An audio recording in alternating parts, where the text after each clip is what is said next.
Atenção, senhoras e senhores, atento a todas as viaturas. Está começando mais um QRX na rede, um podcast da Resquad. E hoje, nosso episódio, nós temos aí um convidado especial, um convidado internacional, Thiago Garcia Justino, que vai ajudar a gente a entender um pouquinho como que foi, na experiência dele, o processo aí de mudança daqui do nosso país, o Brasil, lá para a Suíça, onde ele está hoje, né? Bom, o Thiago Justino, ele é técnico de enfermagem, ele é condutor socorrista, ele está há mais de 2 décadas no serviço de APH móvel, APH fixo, e, além de tudo, é um grande amigo aí que o Prosta Alarme nos trouxe. Conheço o Thiago Justino já há um bom tempo, né? Na torcida por ele aqui, ver que ele está crescendo cada vez mais aí na vida profissional e pessoal. Mas antes, quero fazer um agradecimento aos nossos apoiadores, todas as marcas aí que comungam do mesmo propósito que a Resquad, né, para que os outros possam viver, em especial a Resgatécnica, que é uma empresa do Edivar, um grande amigo nosso, que é uma empresa aí, fabricante, distribuidora de materiais de resgate e salvamento e APH, de alta qualidade, nível internacional. Então, para você que é profissional, para você que é gestor, para você que é proprietário de empresa, está precisando de algum equipamento, algum material, vale muito a pena dar uma checada lá. Acessa lá www.resgatecnica.com.br ou pelo número DDD 31 3290-2300. Bom, Thiago, muito obrigado pela participação, por esse tempo. Thiago, ele tá mais ou menos 4 horas de diferença da gente aqui no Brasil, o cara já tá querendo dormir. Então, muito obrigado, Thiago, seja bem-vindo. Agradeço, Anderson. Obrigado pelo convite. É um prazer estar participando do seu podcast. São 4 horas exatamente a mais que o Brasil. Estou quase indo dormir mesmo. E nem tá frio, né? Aí tá tranquilo hoje, né? 0 graus no momento, mas aqui dentro está 24 graus. Ah, tá Mas lá tranquilo. fora está frio. É o que eu sempre falo, né? Esses países que têm uma estrutura como essa, não passa frio, né? Agora vem pro Brasil aqui a 0 grau que você vai ver que gostoso. É, não precisa nem chegar a 0 graus. Com 12, 14 aí a gente já sofre, né? Porque, rapaz, Mas é um prazer, Anderson. tem estado aqui no Brasil que 20 graus os caras já estão de cachecol. Com certeza.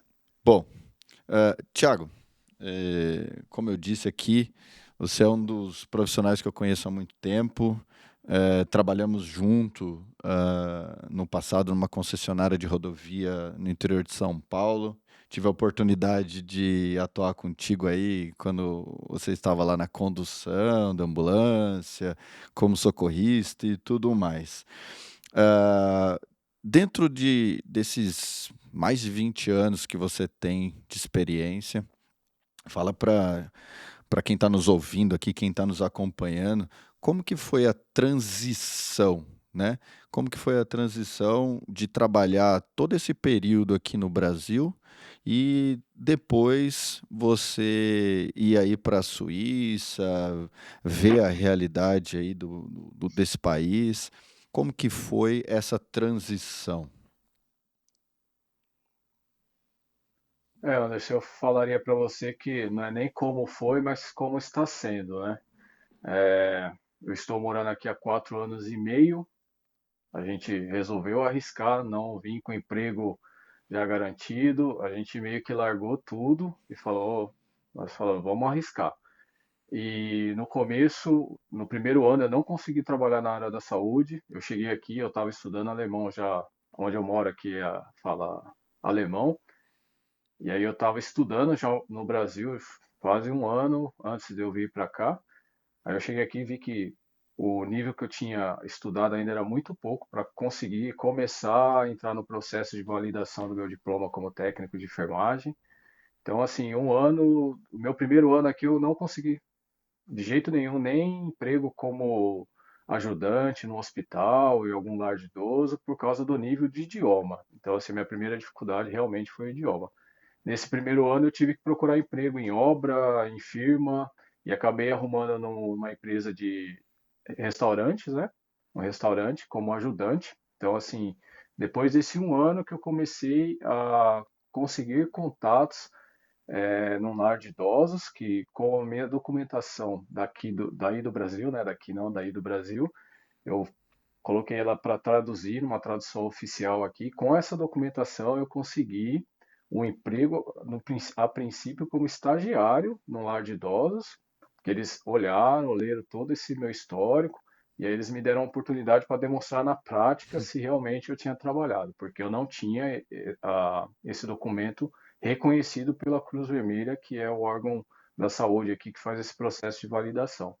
Então, eu já estou há 3 anos nesse emprego, ainda estou como cuidador, não consegui ainda passar como técnico de enfermagem pelo fato do meu reconhecimento ainda não ter sido ainda terminado, né? Não terminou ainda o processo de reconhecimento. É um processo longo que ainda tá quase no fim, acredito eu aí, né? É. Mas a minha esposa, ela também fez o mesmo processo, pelo fato dela falar desde criança aí o idioma, então ela chegou aqui e já deu início a esse processo. Mas aí acho que a gente vai falar mais para frente aí detalhes sobre como que é essa validação. Então esse choque ainda ou essa transformação ou essa adaptação ainda está ocorrendo para mim, né? Legal, legal. Então, os principais desafios, então, tá relacionado aí ao idioma. Esse é o primeiro ponto que você está colocando, né? E quais foram as principais diferenças, né, nesses 4 anos que você está aí, que você encontrou entre o sistema de saúde brasileiro e o suíço? Principalmente, né, apesar de você não estar atuando no contexto da urgência e emergência, mas você já consegue, né, ter uma visão, um panorama. Mas, então, quais foram as principais diferenças no sistema de saúde, principalmente na parte de urgência e emergência, comparando aí os dois países? A diferença sim, Anderson, que eu falaria para você, primeiro no sistema de saúde em geral. Então aqui ele não tem o SUS, ele não tem esse sistema público para todo mundo, né, que a gente tem aí no Brasil. Então você já começa daí. Então você começa a entender um pouco aí como que funciona de uma forma em geral. Então falando como cliente, como paciente ou como cidadão. Então aqui ele é um serviço privado, só que todos são obrigados a ter esse serviço privado. Eu diria assim, para ficar fácil de entender, é como se todo mundo, eles chamam aqui de seguro-saúde, é como se todos tivessem obrigação de pagar o convênio que a gente tem aí no Brasil, pelas empresas particulares. Então, todos têm que pagar esse seguro-saúde. Então, nada é de graça, a ambulância não é de graça, o helicóptero, o hospital, a consulta. E aí você pode estar perguntando, mas espera aí. Então, se eu não tiver dinheiro para pagar esse seguro-saúde, e é isso que eu achei bacana aqui. Você vai provar, sei lá, você é aposentado ou acabou de chegar, você não tem condição, está desempregado, você vai provar isso para sua prefeitura, que é a prefeitura que cuida disso, e você provando que realmente você não tem condição financeira de pagar o seu seguro-saúde, eles vão, né, pagar total ou parcial desse seguro para que você não fique sem. Então já começa por aí. E aí eu acabei observando que isso impacta de uma forma geral em tudo, no serviço de emergência, no serviço depois no intra-hospitalar, no serviço para o idoso, né, que eu acho que aqui é muito forte a questão de saúde para o idoso, nas casas de repouso, eles investem muito nisso, né? E tudo isso é bancado por esse seguro-saúde. E aí na parte de emergência, que aí eu comecei a observar, principalmente na questão do APH, o que é realmente muito diferente para o nosso é o próprio sistema do resgate, do serviço de ambulância. Então, aqui é um sistema americano de paramedicina. Então, assim, uma ambulância não tripula um médico, enfermeiro ou técnico de enfermagem, como aí no Brasil, mas sim paramédicos. Então, aqui uma ambulância é composta por dois profissionais, os dois são paramédicos, e aí ele é vinculado ao hospital. Então essa é outra diferença também que a gente tem aí comparado com o Brasil, que tem o SAMU, tem as concessionárias. Então aqui todas as ambulâncias, todos os serviços de emergência são vinculados aos hospitais. Então assim, a cidade X tem a ambulância lá naquele hospital, então os paramédicos são funcionários do hospital. Então, assim, não tem base separada, não tem nada descentralizado. Isso é também, acho que, a diferença comparando com o nosso serviço aí. E nessa linha aí cada hospital tem o seu serviço de paramédico, com paramédicos, e como que funciona atendimento integrado com os corpos de bombeiros, por exemplo, na rodovia ou um sinistro de trânsito? Como que é? Tem um número igual na Europa, 112, salvo engano, e aí o pessoal aciona. Aí vai o corpo de bombeiro e aciona um hospital mais próximo? Como que seria isso?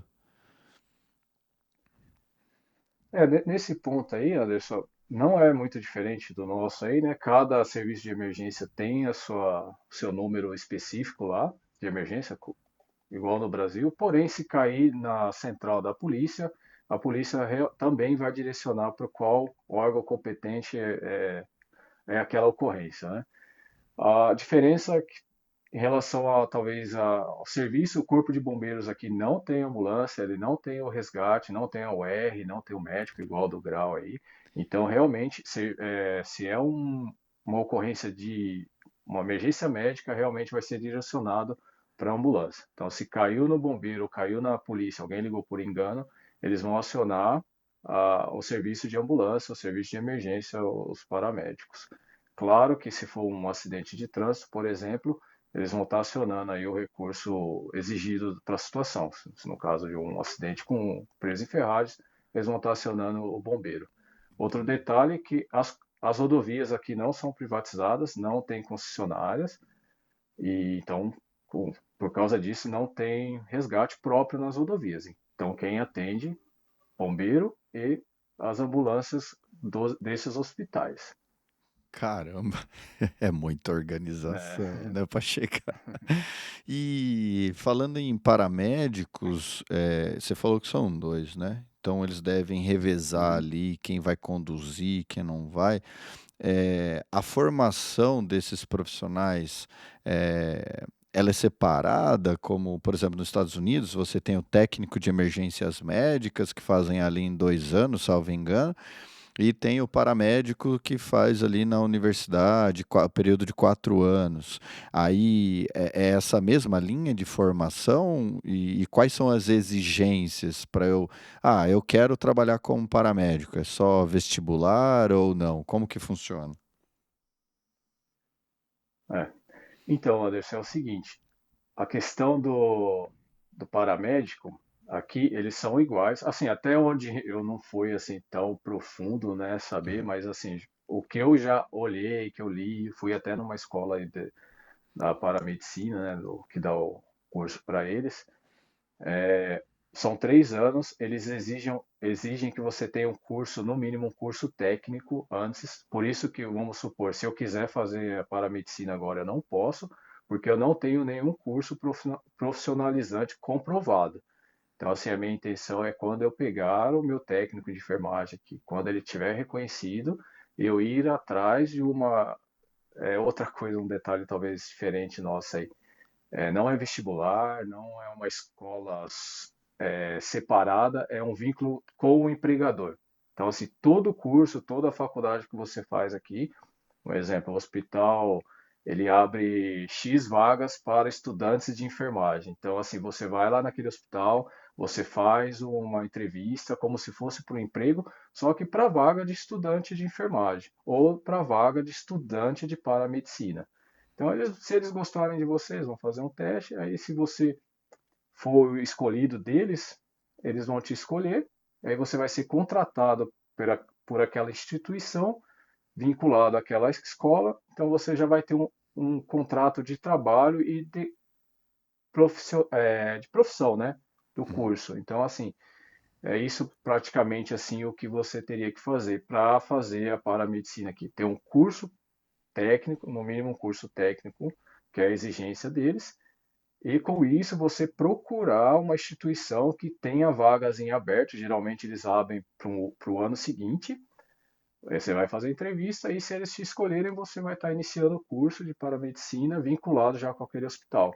E aí você reveza já trabalhando e estudando. Então já é um curso praticamente muito prático, né? E isso não é só para medicina, é para todos os cursos, né? Toda profissão aqui ela funciona assim. Você não vai lá na escola e faz só a escola e depois vai fazer estágio no hospital. Ou, sei lá, você passa no vestibular público, fica na escola lá fazendo a faculdade, entendeu? É, praticamente é um emprego já vinculado à instituição, à escola, para você fazer o curso profissionalizante. Cara, É que. bem, bem diferente, né? E funciona, né? É, Pelo jeito funciona. Mas é. também acredito. Assim, olha, Pode falar. pode falar.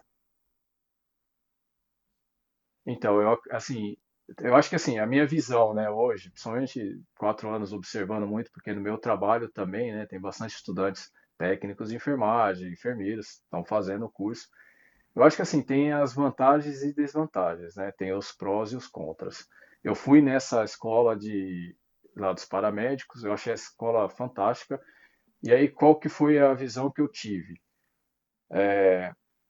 Tipo assim, desde o primeiro dia que você entrar até o último dia que você sair, você vai aprender sobre APH, cara. APH, infantil, idoso, todas as idades, obstétrica, tudo focado na emergência pré-hospitalar. Você entendeu? Você não vai perder tempo com outras matérias, como quando você faz um técnico de enfermagem, você faz faculdade de enfermagem, que você tem um leque maior. Uhum. Então, o que eu tive, a minha visão foi essa. Então, assim, e lá eu vi lá todos os equipamentos, tudo quanto é coisa sobre APH.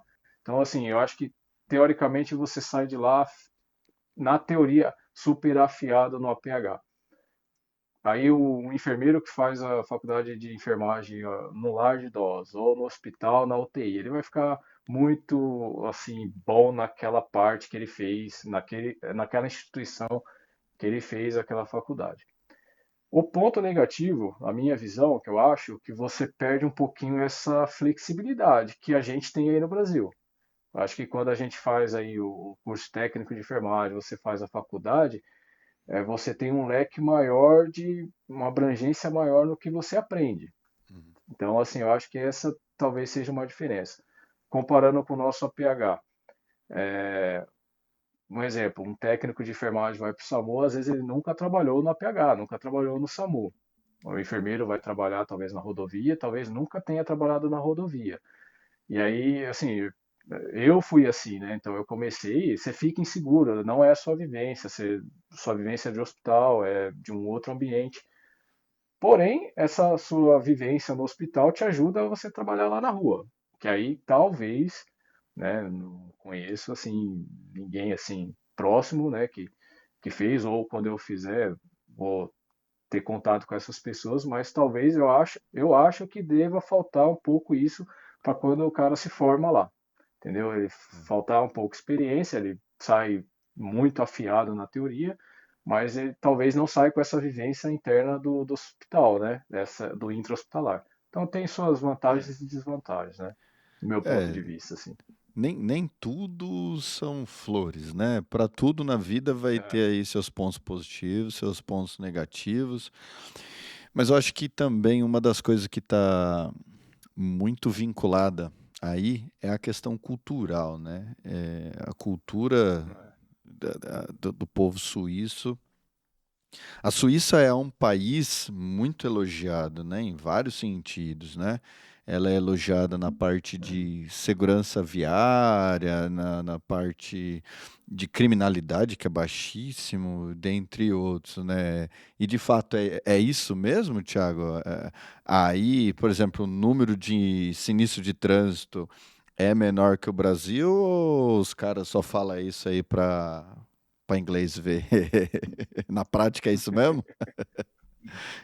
ou para suíço ver, né? É. Não, olha, na prática é isso mesmo, cara. Tipo, a diferença.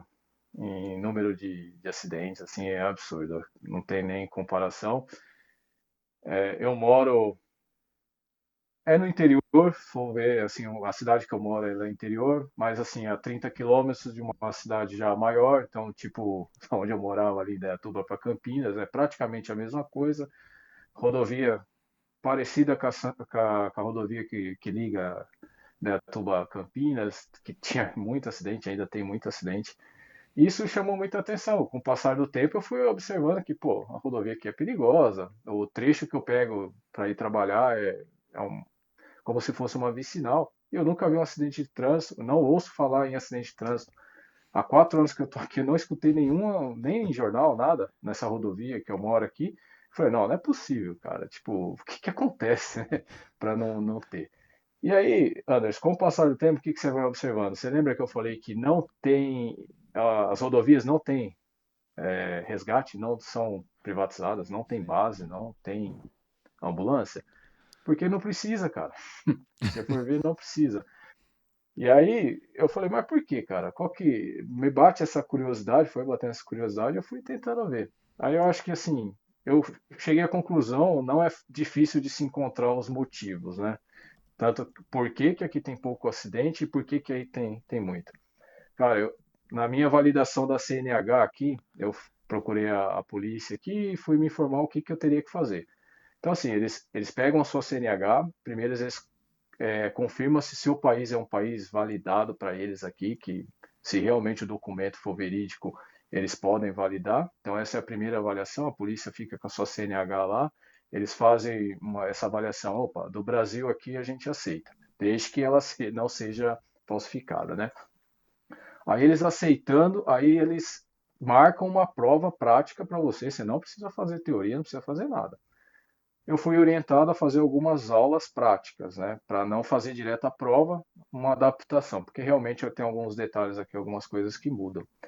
E nessa hora que eu fui fazer essa decisão de vou fazer, ó, vou ver quantas aulas eu faço, aí eu fui numa, tipo, uma autoescola, e minha CNH aí do Brasil é a profissional, que a gente dirige ambulância, dirige os resgates das rodovias, que é a categoria D. Então a gente olha aí, né? A gente tem a A, B, C e D, e a E, né? É. Então assim, a minha CNH era D e eu posso ainda dirigir tudo quanto é veículo aí no Brasil, exceto o articulado, né? E aí você me pergunta, eu nunca dirigi um caminhão, cara. Tipo, eu dirigi o caminhão pequeno lá da ambulância da rodovia. Mas assim, eu poderia dirigir um caminhão, um ônibus grande. Eu nunca fiz aula no ônibus grande, nunca fiz aula num caminhão grande. Eu fui uma vez fazer teste numa rodovia me colocaram um caminhão pipa para dirigir. Eu nunca tinha dirigido um caminhão. É muito diferente, cara. Então assim, você pega uma CNH, eu fiz aula no micro-ônibus e aí você pode dirigir, né? Tudo isso, exceto o articulado. E não é bem assim, né, cara? Tipo assim, eu não me sinto seguro em dirigir um caminhão grande, entendeu? Porque eu não fui treinado para aquilo. Aí eu fui lá na autoescola, lá o cara me mostrou lá uma folha, uma A4, quase que não coube na A4 lá, né? De categorias, cara, de categorias de CNH. Então, assim, ônibus é ônibus, caminhão é caminhão, micro-ônibus é micro-ônibus, moto de pequena cilindrada. Quantos acidentes de moto a gente não vê aí no Brasil de pessoas que não estão acostumadas a dirigir motos de Uhum. alta cilindrada, né? Motos grandes, acostumadas a dirigir motos pequenas e vão dirigir uma moto maior aí, não sabe, porque não é a mesma coisa, né, bro? Então, assim, é, você já começa a perceber um pouco a diferença aí. Tanto que o cara me orientou. Você garante a sua carta aqui, você pode escolher ali, ó. Você pode escolher caminhão ou ônibus, né? Que é o que mais ou menos equipara a sua CNH. Só que assim, você vai garantir passar? Então ele me orientou. Faz primeiro talvez a de carro, já que você não vai precisar de imediatamente, né, da CNH para trabalhar. Porque aí depois você tendo a de carro, você pode fazer as outras, né? As categorias que você quiser. Já tendo a primeira, fica mais fácil. Agora, se você reprova, aí você tem que fazer do começo. Então, eu acho que isso aí já foi um detalhe. E aí a outra coisa é a situação, as condições dos veículos, né? Aqui é muito rigoroso o controle dos veículos. O meu carro, eu recebi uma carta em casa que eu tinha que fazer o controle, né, que fala aí, aquela, mais ou menos aquela que a gente quando compra o carro vai fazer a Revisão. documentação lá. É, revisão, fala, eu nem lembro mais, eu Não, tô não sei. esquecendo as palavras, né? É O aquele cara já tá controle lá alemão. que o Ciretran, aquele controle que o Ciretran tem que fazer lá, ou o Detran faz. Ah, Os tá. caras erguem o carro, é a polícia que faz, você leva o carro lá. Antes de ir lá, eles já querem que você lave embaixo do carro, que você leve com o motor lavado, embaixo lavado. E eles fiscalizam tudo, cara. É suspensão, freio, tudo. Minuciosamente o carro é fiscalizado. E assim, se não passar, tipo assim, você não pega o documento do carro, você vai embora para casa, eles te dão um prazo para você dar um retorno. E para caminhão e para ônibus, o prazo, assim, eu não me lembro exatamente, mas eu acho que é de anual, cara. É anual. De carro usado é de cada 2, no máximo 3 anos. Carro zero, no carro zero não precisa, mas carro usado tem isso daí. E com ônibus e caminhão, o controle é praticamente anual. E isso impacta quantos acidentes a gente não vê, que a causa é a má condição, né, dos veículos, né? Então, assim, é outro detalhe. E aí a questão, eu acho assim, na minha opinião, e educação também, né? Então, meu filho estava na escola, vira e mexe, ela chega em casa e fala, pai, o policial foi lá na escola, foi com a gente lá ensinar como andar de bicicleta, ele ensina como atravessar a rua, ele ensina o que que a gente tem que fazer quando o carro tá chegando próximo. Então, assim, eu acho que eles pegam muito nessa questão de educação, né? Então, chega lá na frente, você é adulto, você já cresce tendo isso na escola, então chega também na idade de dirigir, você chega mais educado, vamos dizer assim, né? E assim, eu nunca ouvi falar na minha escola sobre educação de trânsito, né? Sinceramente. E, então, assim, eu acho que eles pegam muito nisso. E não pode só ficar refém disso, mas a punição também, né? Então a punição aqui para alta velocidade, assim, é bem forte, né? Então, meu sogro, ele levou uma multa mês passado, porque ele foi buscar um espelho, ele comprou um espelho de um metro e meio de altura, colocou na diagonal entre o porta-mala e o banco passageiro na frente. A polícia, o carro da polícia passou o carro dele, subiu um painel de LED informando para ele seguir o carro da polícia e encostar onde eles foram encostar. Aí ele encostou, o policial parou do lado direito lá, falou: "O senhor tá me enxergando?" Aí ele falou: "Tô enxergando aqui, ó, no retrovisor do meio." Aí ele falou: "Não, não é isso que eu tô falando, não, é do lado." E aí ele falou: "Não, então." E aí, tipo assim, o policial ajudou ele a arrumar o espelho para ele seguir viagem, senão não deixaria ele seguir viagem. Mas ele levou uma multa aí bem salgadinha, cara. Então, assim, né, também isso, o doer no bolso também eu acho que impacta também, viu? Alguns países da Europa, né? Espanha, salvo engano, é a Espanha que adota muito desse modelo, né? Educar muito bem os pequenos, né? E os adultos atuar na punição, principalmente na parte financeira, né? Doeu no bolso, o cara vai pensar duas vezes de fazer. E aqui no Brasil, a É, gente, de fato, é um dos pontos que a gente mais, entre aspas, critica. É, é muito baixa a educação nesse sentido, educação de trânsito. Eu já percebo, comparando com a minha educação, escolar, que já existe diferença. Dos meus filhos já tem ali a semana do trânsito e tudo mais. aham. Mas ainda tá bem diferente, né? Pelo que você está contando. Principalmente aqui no Brasil, nós temos o entendimento de que os radares é uma máquina de fazer dinheiro, né? E você É, também colocou um outro ponto aí super interessante, que é a questão do processo da CNH, né? Aqui no Brasil. Aqui Eu você achei vai. muito interessante, cara. Aí vocês têm neve, vocês têm condições, né? Então não dá Uhum. para ser simples de fato. E aqui no Brasil também, né? Nós temos várias especificidades que a CNH tinha que ter um processo de formação muito melhor, né? Deixa eu E quer que eu te aproveitar. fale um detalhe, Anderson? Pode Pode falar. falar. Relacionado à CNH, uma das coisas que eles fazem, quando eu estava fazendo essas aulas, né, essas aulas meio de adaptação. Todo dia que eu fazia aula, o rapaz estava comigo e ele me levava para a rodovia, né? E no dia que eu fiz o teste, o cara me levou para a rodovia. E, e tipo assim, eu achei muito, eu não falei isso para ele, né? Mas eu achei muito interessante, porque eu, nenhum momento que eu estava tirando minha CNH, eu fui para a rodovia, nem para a CNH primeira, nem como a profissional depois. Eu não fui nenhuma vez para a rodovia. Não sei hoje como está, né? Mas assim, e é muito diferente, né, cara? Hum. Você treinar só lá na cidade, em baixa velocidade, e você ir para uma rodovia de 120 km por hora, que tem alças, né? Que tem alça de aceleração, desaceleração.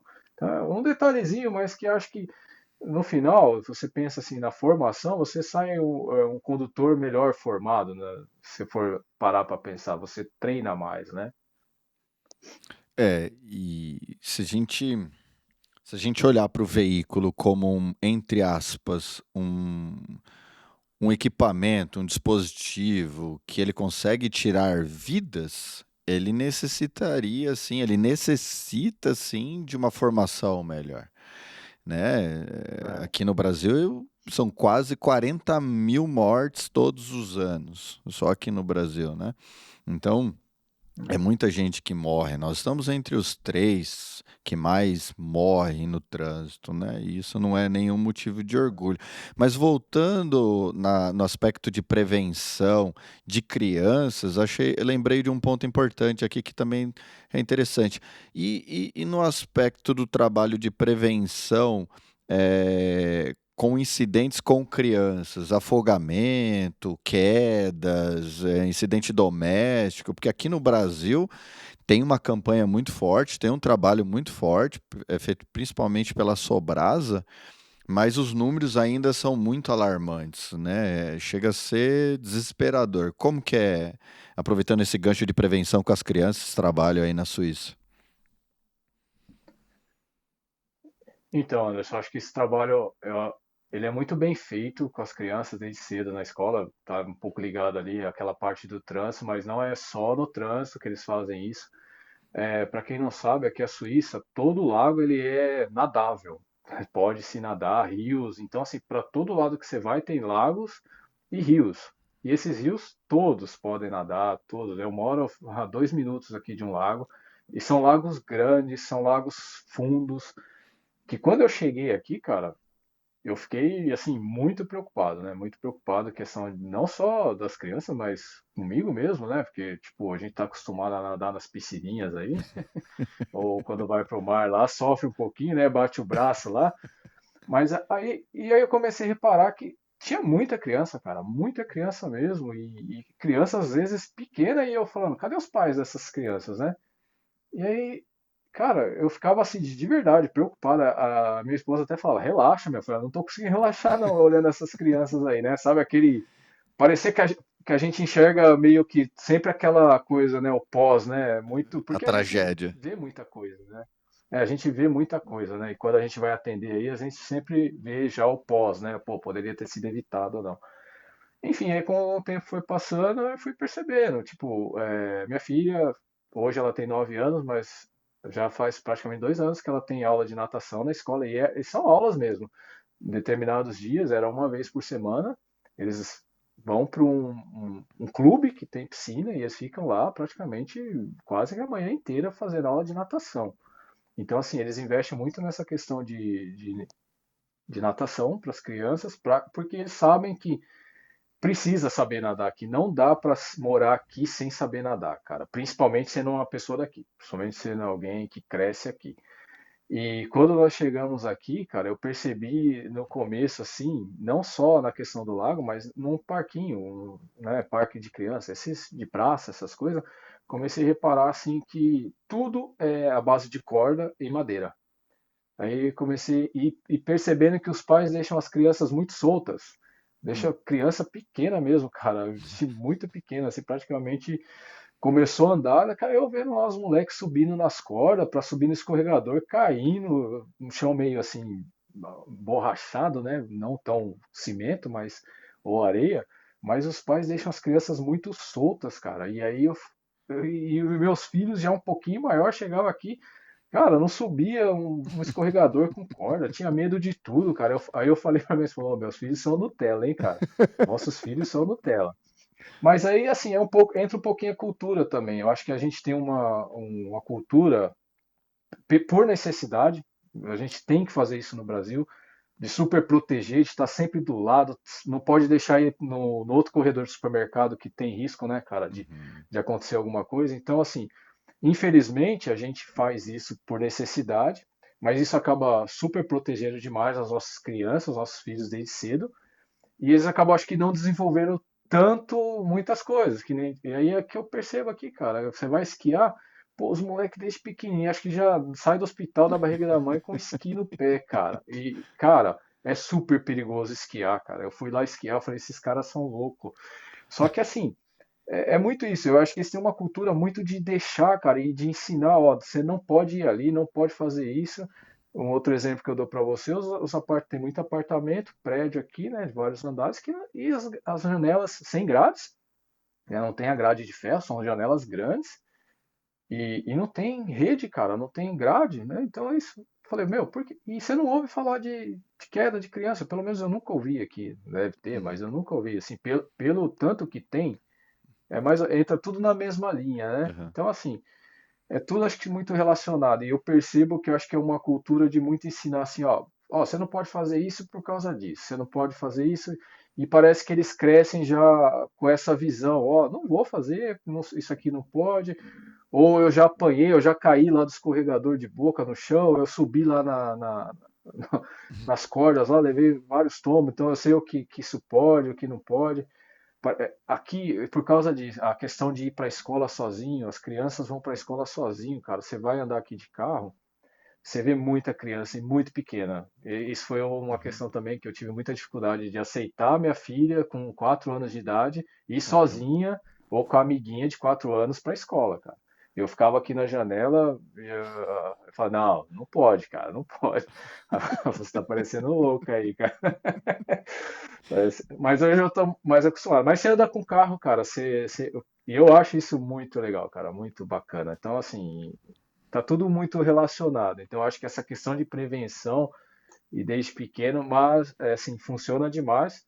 Mas entra um pouquinho a questão da cultura, né, Anderson? Eu acho que, Uhum. tipo, muita coisa que aqui funciona, talvez não funcionaria aí no Brasil por causa dos problemas que tem aí, né? Então, aqui Uhum.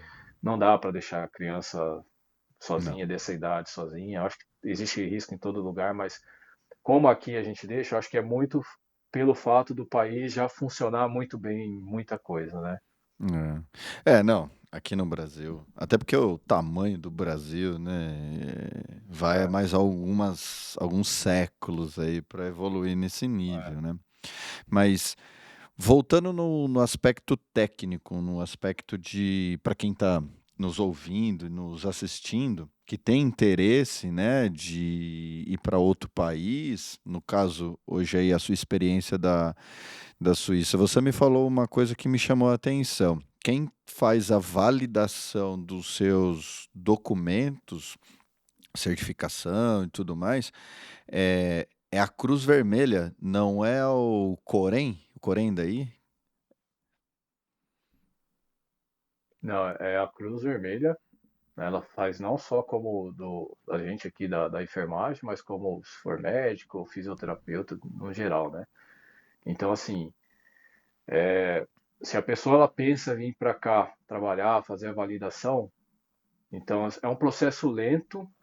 Só que se você tiver algumas informações que talvez, como a gente estava no Brasil, não conseguiu ter acesso a todas essas informações, talvez ajude. Primeiro é o idioma, cara. Não tem erro. Você não consegue dar entrada no processo sem ter uma prova e passar nessa prova de nível B2. Nível B2 ele é um nível um pouco avançado, assim, um nível que você já tem que falar um, razoavelmente bem, entender razoavelmente bem, coisas um pouco mais complexas. E essa prova ela é muito difícil. Eu tive que fazer ela 2 vezes e só de marcar, você marca ela daqui 3 meses é a prova e resultado daqui 3 meses. Então assim, Hum. como eu passei parcialmente, né? Eu passei a prova oral e não passei a escrita, então eu tive que refazer a parte escrita, mais 3 meses para guardar a prova, depois mais 3 meses para resultado. Aí nessa segunda vez eu passei na segunda parte, peguei o resultado na mão, aí a partir daí você junta todos os seus documentos no site da Cruz Vermelha, você faz um pré-check, né, que eles falam, você responde já vários itens lá, manda por e-mail, você escaneia todos os seus documentos do Brasil, manda para eles, eles fazem esse pré-check e aí começa, cara. Ah, agora a gente precisa de tal documento, precisa de disso, daquilo. Um exemplo, eles pediram para mim a mulher eles não pediram, por isso que eu falo, acho que tem muito pessoa para pessoa, o que que a pessoa, a gente fez escolas diferentes, ela tem uma experiência muito intra-hospitalar, eu acho que por causa disso eles dificultaram um pouco o meu, porque assim, a minha experiência não é compatível com o serviço aqui, né? Então aqui um técnico de enfermagem não trabalha no APH, então Uhum. assim, quando no meu currículo lá que eu tinha que colocar onde eu trabalhei, estava praticamente toda a minha experiência, né, 98% no pré-hospitalar. E aí eles pediram, já um processo bem avançado, uma carta de referência de todos os, vamos falar aí no Brasil, todas as empresas que eu trabalhei, né? Uhum. Então, assim, eu escrevi uma carta e falei, não, eu não consigo uma carta de referência de todas as empresas, né? Então, assim, o que que eu fiz? Eu peguei minha carteira profissional, escaneei, mandei para uma tradução oficial e mandei assim. Então, assim, você vai fazendo o que eles estão pedindo. E para cada pessoa, o processo é muito individual. Mas para a gente que vem do Brasil, provavelmente vai ser mais ou menos parecido. Então, se alguém tem essa ideia, o processo é esse. Se você tiver todos esses documentos, você encaminhou para a Cruz Vermelha lá, 1 ano e meio mais ou menos para eles te darem a resposta, ó, foi aceito ou não foi aceito. E quando foi aceito, eu dou o exemplo da Elke, né, que é a minha esposa que fez, e ela já está trabalhando como técnica de enfermagem no hospital. Ela fez mais rápido por causa do idioma, como eu já falei, mas quando ela recebeu o resultado que foi aceito, eles pediram uma integração, né, como se fosse uma adaptação daquilo que eles acharam que, ó, falta um pouco disso, falta um pouco carga Uhum. horária dessa matéria. E ela fez especificamente o que eles pediram, entendeu? Mas assim, o dela não foi muito demorado. Eu lembro mais ou menos que estava no Covid ainda, ela fez muito aula online e a prática lá onde ela estava trabalhando mesmo. Uns 6 meses mais ou menos. Entendi. E, eu ia te fazer essa pergunta. Depois que validou tudo, então não precisa fazer um outro curso suplementar. Seria um ajuste da carga horária de temas específicos que eles julgam aí que precisa de ajuste. Entendi. E o paramédico? No caso, como você disse, né? Se você for aprovado, aí você faz uma entrevista, aí se eles te aprovarem, você faz ali um trabalho estudo.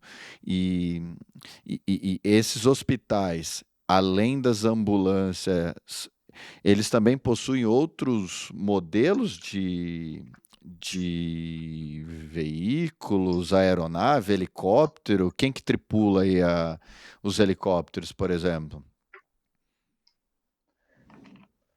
Então, os helicópteros, eles vão pela mesma linha. Quem tripula é o paramédico e tem médico também, especialista no aeromédico, né? Então, assim, vamos supor, você fez a paramedicina lá e você quer depois ir para o helicóptero lá, né? Você vai ter que estudar para ir para o helicóptero. Então, vai procurar também aquela empresa que faz o serviço de resgate aéreo, achar uma oportunidade lá dessa vaga de estudante para você estudar e, se eles te aceitarem, você faz lá. Também não é militar, né? Teve uma situação aqui que eu estava, acho que faz 2 anos, que teve um rapaz que se afogou aqui. Acredito que ele teve um infarto dentro da água, né? Nem se afogou. Ele entrou com a esposa, eu estava lá com a família toda e a mulher estava pedindo socorro. A gente, com a ajuda de um outro brasileiro que estava comigo lá, a gente tirou o senhor da água. Ele já estava em parada cardíaca, a gente já iniciou o RCP. A minha esposa chamou o resgate, da água, eu já pedi para ela chamar o resgate, que ele já tinha constatado que ele estava parado. Enfim, veio a ambulância, veio a viatura com o médico, né, que eles também têm o carro de intervenção rápida do médico. Depois veio o helicóptero, né? Então aí eu fiquei conversei um pouco com eles, fiquei analisando qual que era a função de cada um. Então, tinha o piloto, ficou um pouco mais afastado com a aeronave. Uhum. O outro integrante era o paramédico, especialista no aéreo, e o outro integrante era o médico. Então, assim, e a questão também, Anderson, ele entra na mesma ideia que a gente falou lá do seguro saúde. Ele também é um serviço pago. Então, assim, se um dia você precisar aí do helicóptero ou de algum atendimento da ambulância, mesmo que seja emergência, será cobrado também. E aí vai de acordo com o seu plano de saúde, né? Geralmente, um exemplo, né? Meu plano, a franquia é 2.500. Entendi. E o helicóptero vem, eu sofro um acidente e fica 10.000 a conta, 2.500 é meu. Entendeu? Eu vou ter que pagar. Entendi. Mais ou Entendi. menos assim. Mas ele é o helicóptero que atende a população. Tanto num atendimento mais simples. Eu trabalho do lado do hospital e o heliponto é lá. Então, várias vezes eu vi o helicóptero, o do resgate, como se fosse o Águia daí, ele Aham. chegando com pacientes tranquilos, cara, que provavelmente foi buscar na montanha. São pacientes que pagam uma parte do convênio que dá direito a esse serviço ao helicóptero, que é o mesmo helicóptero que atende o acidente lá na rua, entendeu? E eles chegam lá, vi várias vezes, né? Dá pra ver da janela, é muito próximo. O helicóptero pousa lá e eles vão lá, buscam uma cadeira de roda e desce o paciente lá. Não, não é. Você Aham. vê o helicóptero pousando no hospital, não quer dizer. Não é Entendi. sinal de gravidade, entendeu? Entendi, entendi. É, aí tem essa questão de montanha, neve, né? Tem muita. Um outro ponto aqui, até a gente conversava numa outra oportunidade, eu lembro você ter me dito que chamou bastante sua atenção e eu acho legal trazer para quem está nos ouvindo, quem está nos assistindo, que é como o processo da morte, né, da notícia, enfim, como que eles lidam com isso. Eu lembro que você comentou alguma coisa, você acha que bacana você compartilhar isso com a gente aqui. Hum. Eu já, antes de vir para cá, eu já tinha escutado, já lido, já que o suíço ele é um pouco frio em relação a lidar com a morte, né? E aí chegando aqui, principalmente trabalhando, eu hoje eu trabalho com bastante idoso, então lido com bastante morte, mais morte esperadas, né? De pessoas bem idosas, né? Que é aquelas mortes não tão traumáticas para a família, que, né? Inesperadas, né? Aham, Tipo no APH que a gente se depara muito aí com jovens. E aí me chamou muita atenção, porque os caras eles lidam muito tranquilo assim com a morte. Lá, talvez nem todos, mas a grande maioria. Até um exemplo para você, quando um paciente chega lá, ou se ele está bom da cabeça ou não, se ele estiver bom da cabeça, ele mesmo pode, né, decidir por ele.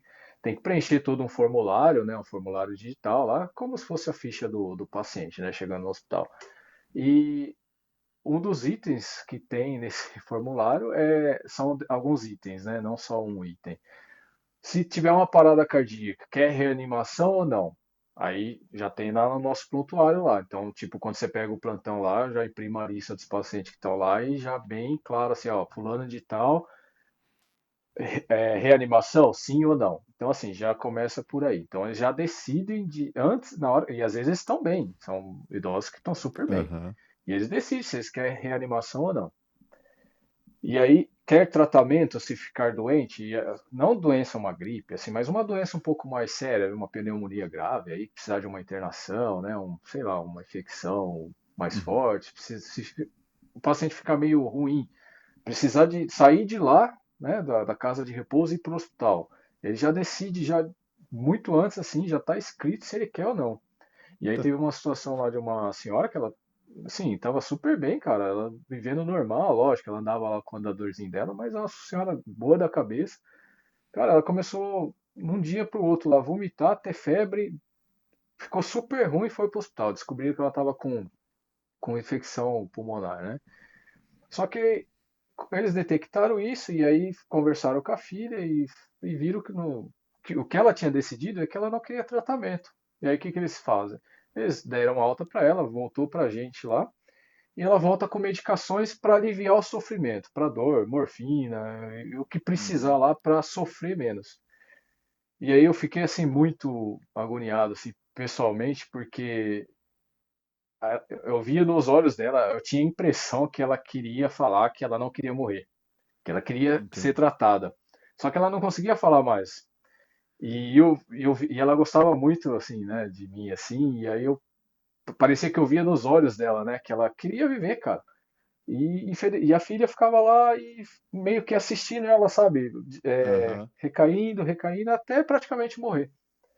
E eu achei Cara. isso muito estranho, cara. E a gente não tem isso, né, cara? A Hum. gente não tem, assim, trata todo mundo, né? Tipo, não tem, nem se conversa sobre isso. É que nem eu falei pra você, tem os pontos positivos e negativos. Eu acredito, assim, que quando o ponto positivo é que realmente uma pessoa que não tem o que fazer, tá só sofrendo lá na cama, Uhum. cara, Paliativo. não tem mais paliativo no último, e aí eles não ficam prolongando a vida dessa pessoa. Então, eu acho que nesse ponto eu acho que é sensato. Mas por outro lado, eu acho que acaba sendo forte demais, porque tem essas situações, tipo dessa senhora, que eu acho que era uma situação que poderia ter sido talvez reavaliada, até principalmente pela família, de falar, opa, será que é isso mesmo que ela quer? E não foi, cara. E aí, tipo, ficaram assistindo ela assim, Cara. devagar até ela morrer, cara. Tratando dor para ela não sofrer, se consegue comer, dá de comer, mas assim, não passa sonda de alimentação, não vai Caramba. fazer medicamento para. Entendeu? Então, e aí sabe o que acontece, cara? E tipo, já tá escrito lá, se paciente morrer entre 10 e 7 da manhã, não é para ligar, só liga a partir das 7 da manhã, né? Então, um pouquinho estranho pra gente aí, né? Não quero ser Mas, incomodado, cara. Deixa eu dormir. mas é bem isso, cara. Tipo Se assim, não você vai for parar mudar? pra pensar, é isso. Tipo assim, se você for parar pra pensar, é isso mesmo, ó. Não, e eu não tô brincando, velho. Assim, morreu entre 10 e 7 da manhã, não é para ligar, a partir das 7. Então, assim, é difícil, né? Assim, particularmente nunca vi nada parecido aí onde eu trabalhei no Brasil, Tranquilo. né? Então, se você já viu aí, ou alguém já viu aí, pode deixar nos comentários aí. Falar, aqui já tá assim já. Tipo, ó, Cara, não mas vai é mudar, interessante, então não né? me liga 4 horas Interessante. da manhã. Pô, vou fazer o quê, cara? 4 horas da manhã, Já né? morreu? Mas Ai, interessante, né, cara, cara? que Mas são bacana. culturas, cara, Essa culturas. cultura. E assim, assim, a maioria, se eu falo nem todos, essa senhora mesmo que eu citei do lago aqui, o casal de brasileiro que estava comigo até estranhou depois, né? Que o Uhum. casal de brasileiros mora na Polônia, encontrou com a gente aqui, estava de passagem, e aí aconteceu o que aconteceu. E o cara, ele tinha entrado no lago com essa senhora, eu tinha visto eles entrarem, fazia 5 minutos que eles estavam na água. Por isso, assim, ele não se afogou, ele Aham. teve um mal súbito dentro da água. E assim, tentou lá reanimar, ficamos lá com o resgate lá, com uns 45 minutos lá investindo no senhor lá. E ele não voltou. Nenhuma vez precisou chocar, nenhum momento deu Entendi. ali um ritmo, né, chocável. Então, enfim, provavelmente ele teve ali realmente um infarto fulminante, né? Mas a mulher, ela estava muito tranquila, cara, muito tranquila. Esse casal de brasileiros até comentaram comigo, mas ela é a mulher, esposa dele mesmo, cara? Porque Ele tinha um realmente bom até, sim. até eu fiquei. Cara, ela reagiu muito, muito tranquila, muito tranquila. E a gente está acostumado, assim, né, se É, deparar com essas situações, com familiar junto, de realmente é, familiar. A gente talvez, né, tem isso mais, né, de sofrer mais, né, com a morte, né? Mas é questão de cultura, cara, é cultura. questão cultural aí, né? Cultural. A gente tá chegando ao final aqui do nosso episódio. Mas antes, Thiago, queria que você deixasse aí uma mensagem para quem está nos ouvindo, quem está nos assistindo, pessoal que tem interesse, porque a primeira coisa que vem à cabeça é, cara, Suíça, acho que é o país mais seguro do mundo, se não for, tá entre os três.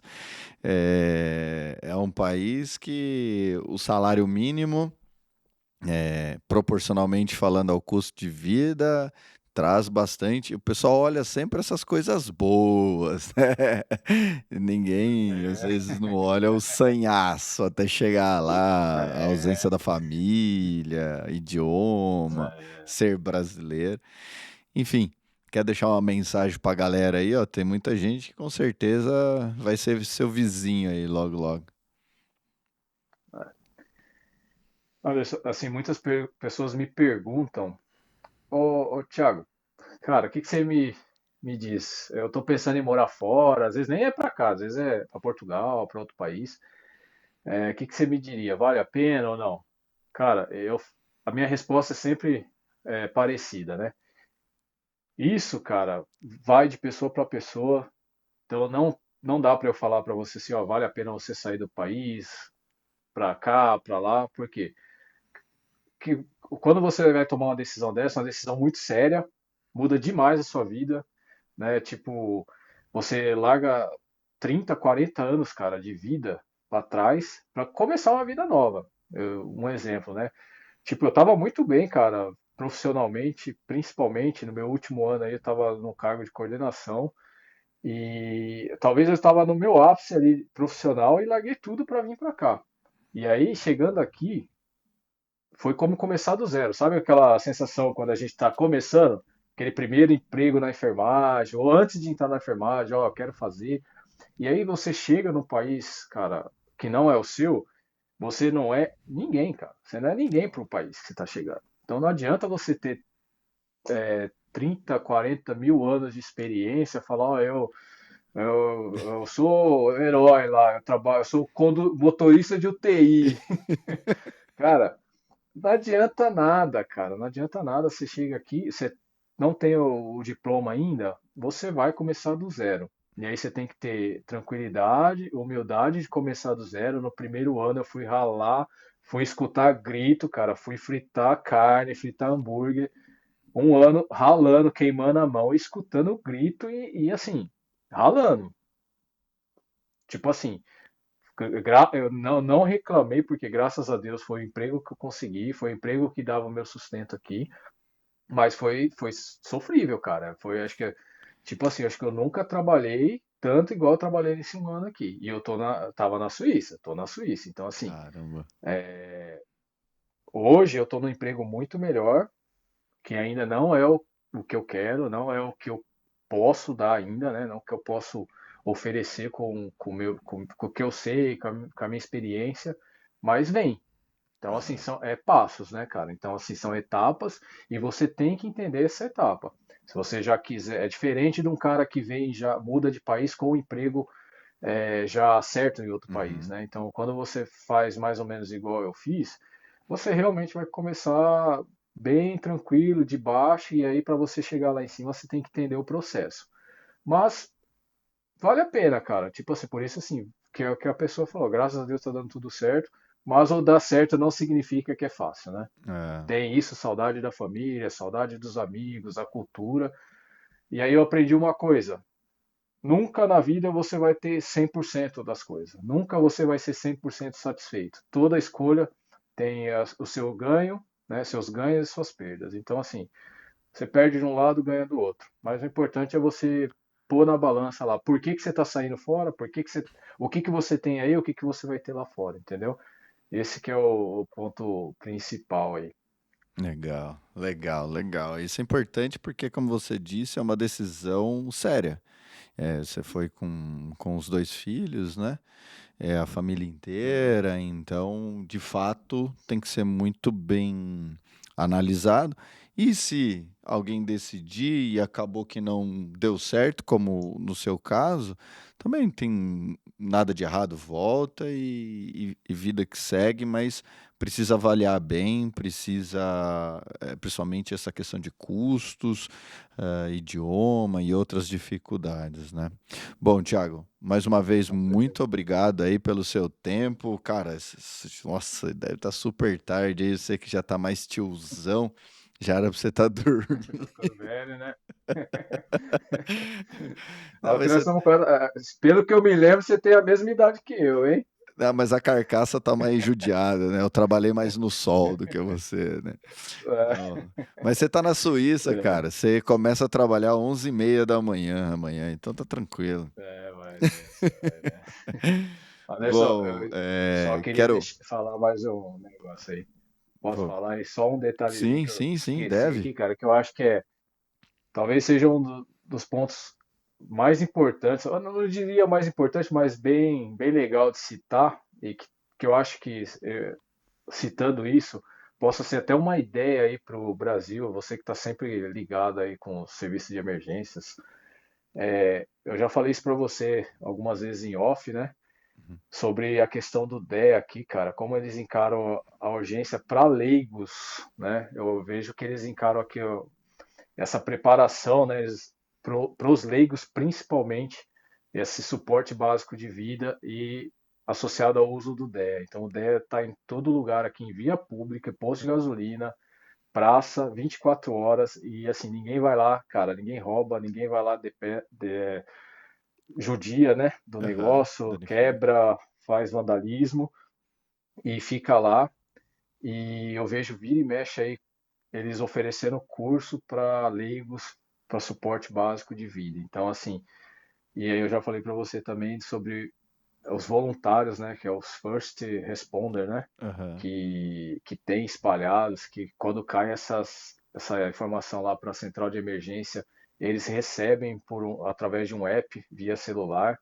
Então, se ele está mais próximo da emergência, ele vai antes da ambulância chegar, leva a mochila, ele tem em casa a mochila de primeiros socorros, Que ele legal. sabe onde está o DEAS mais próximo da casa dele, ou mais próximo da ocorrência.